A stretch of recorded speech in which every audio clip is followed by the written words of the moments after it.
To describe the world around us, scientists use mathematical concepts.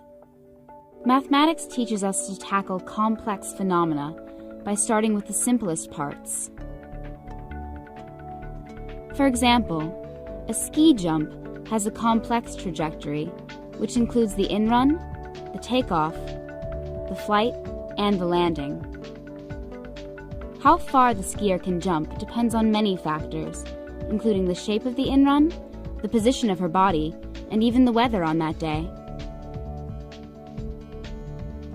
Let's start with the simplest part. The top portion of the in-run is straight, and physics tells us that the acceleration of the skier depends on the slope.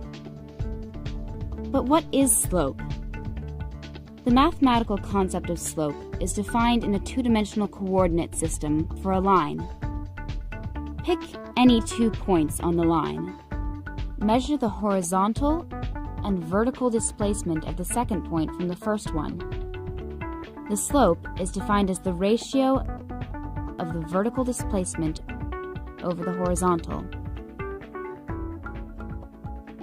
As the ski jumper goes down the in-run, the vertical displacement is negative and the horizontal displacement is positive.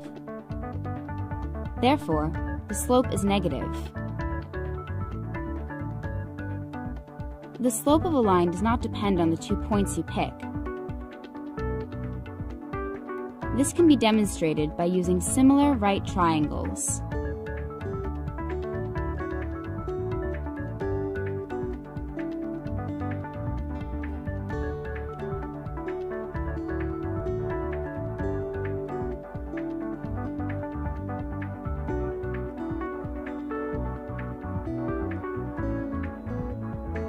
Along a horizontal line, there is no vertical displacement.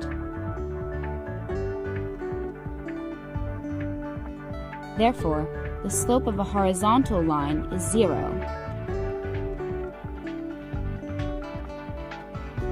When is the slope of a line positive?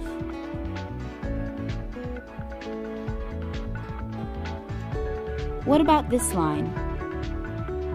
Is the slope negative, positive, or 0? Can you compute the slope of this line?